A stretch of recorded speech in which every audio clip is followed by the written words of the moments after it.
When you have fantasies of a sexual nature, how does your spouse fit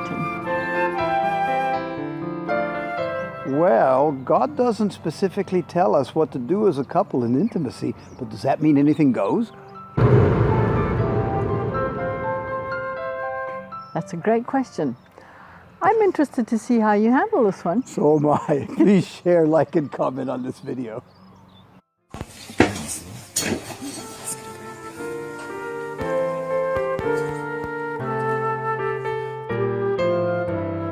Have you ever been in a situation, for example, in a seminar, where somebody has asked you a question about women complying with men's sexual fantasies?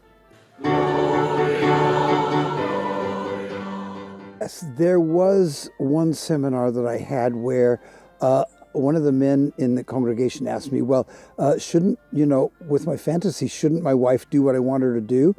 And I said to him, well, okay, that depends on what kind of a love relationship you want to have with her.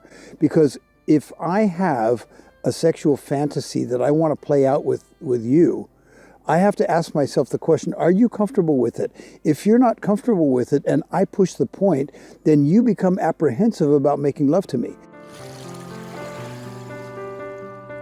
And if you become apprehensive, that turns into fear. That turns lovemaking into a negative experience. Yeah. Now, my advice to the man in the seminar was this: if your wife is not comfortable with the fantasy that you wish to play out with her, best put it in the back pocket, because you want love.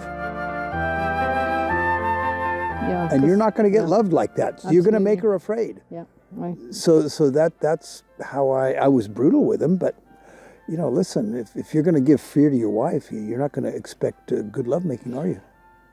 At the end of the day, did he come back and thank you? All of them did. Well, there's an interesting point there. Don't move there.